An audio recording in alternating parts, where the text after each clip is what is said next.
Pernah lihat esai dalam majalah atau surat kabar kan? Mari mengenal fakta dan opini pada artikel. Apa itu artikel?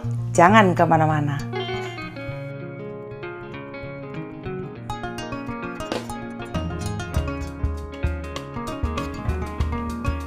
Hai, bertemu lagi dengan saya Jenny Wenas.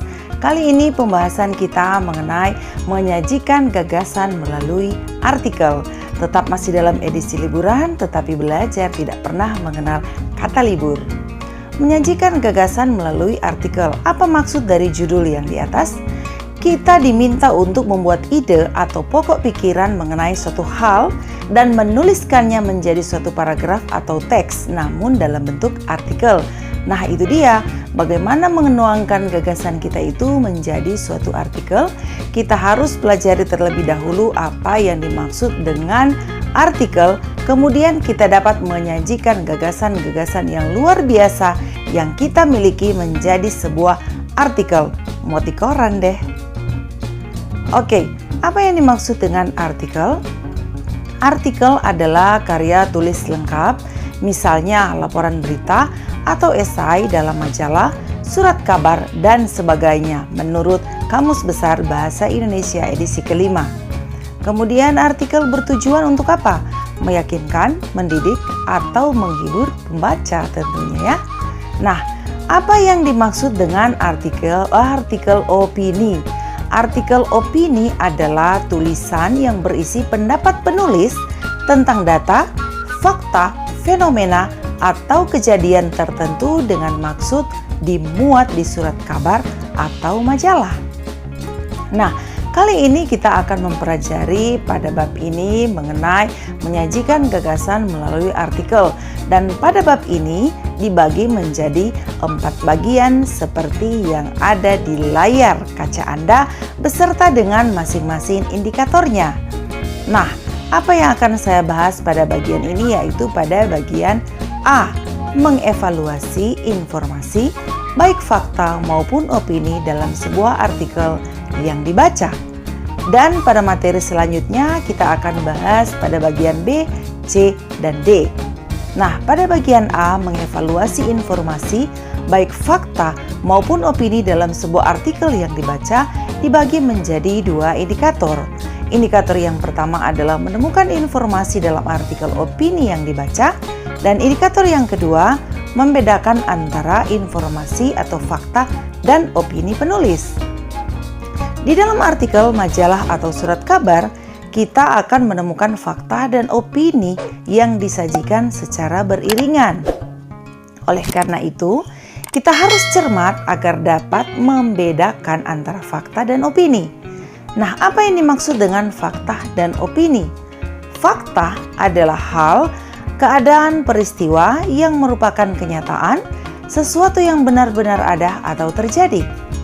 Opini adalah pendapat, pikiran, pendirian seseorang terhadap sesuatu. Nah, konsep dasar membedakan antara fakta dan opini. Perhatikan pada layar kaca Anda. Fakta biasanya dapat menjawab pertanyaan apa, siapa, kapan, di mana, berapa. Sedangkan opini biasanya menjawab pertanyaan bagaimana, mengapa. Nah, Anda bisa membuka buku paket atau buku elektronik dan bisa diunduh pada Play Store, pada aplikasi atau pada handphone Anda, buku bahasa Indonesia kelas 12, dan Anda bisa memilih pada halaman 134.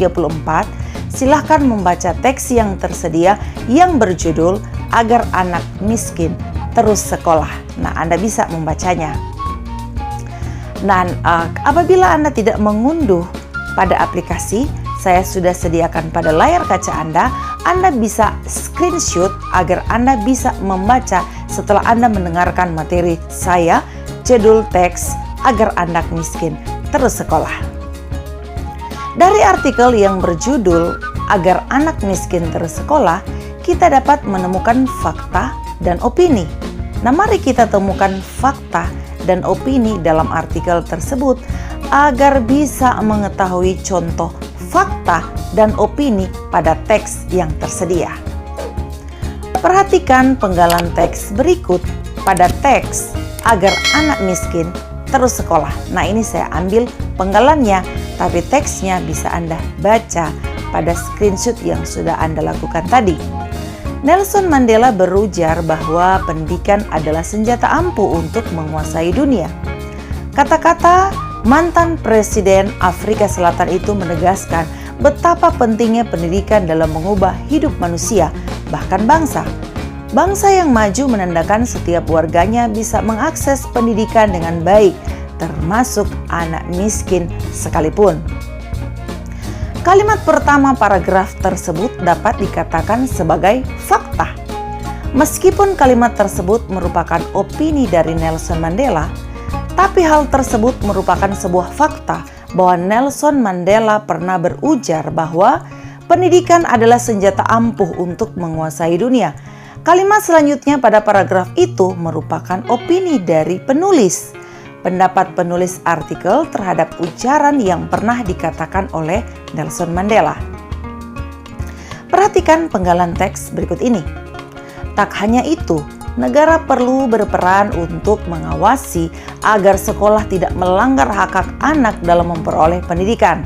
Misalnya melakukan pengawasan yang cukup terhadap kebijakan sekolah, terutama yang berkaitan dengan biaya, agar tidak membebani siswa yang tak mampu. Setiap pungutan jangan dilepas secara sepihak kepada sekolah, melainkan harus mendapat izin dari pemimpin daerah dan dibahas oleh Dewan Perwakilan Rakyat. Paragraf tersebut merupakan opini yang berupa solusi terhadap permasalahan yang sedang dikaji pada artikel tersebut. Opini yang disampaikan penulis tersebut bukan hanya sekedar pendapat yang tidak dapat dipertanggungjawabkan, tetapi didasarkan dan didukung oleh fakta-fakta yang memang nyata.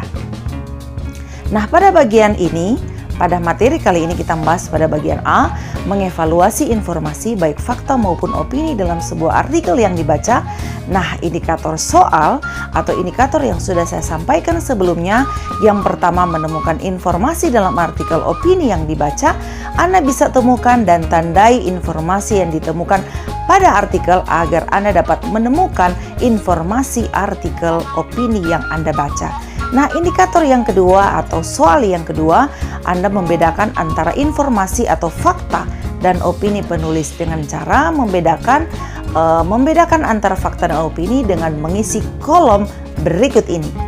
Nah, di layar kaca Anda dapat menguji bagaimana menemukan informasi berupa fakta dan opini pada teks yang dibaca dengan mengisi kolom yang tersedia. Anda boleh screenshot atau buka pada aplikasi. Siswa bisa mengerjakan tabel dengan menggunakan dua teks yang tersedia. Nah, dua teks ini sudah saya siapkan bahwa setelah Anda membaca teks ini, Anda bisa mengerjakan tabel yang sudah saya berikan tadi.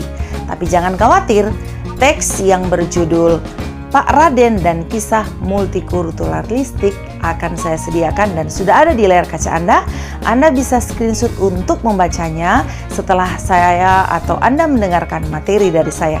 Kemudian yang kedua, saya sudah menyiapkan pada layar kaca Anda bisa screenshot teks berjudul Memotret Kondisi Kesehatan Indonesia, dan Anda bisa membacanya setelah ini, setelah Anda mengikuti apa yang saya sudah berikan ini dan mengerjakan soal berdasarkan dua teks itu, Memotret Kondisi Kesehatan Indonesia dan Pak Raden dan Kisah Multikulturalistik yang sudah saya siapkan untuk menjawab soal yang tersedia.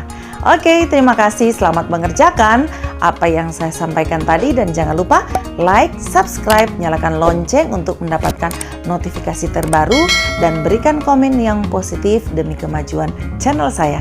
Terima kasih.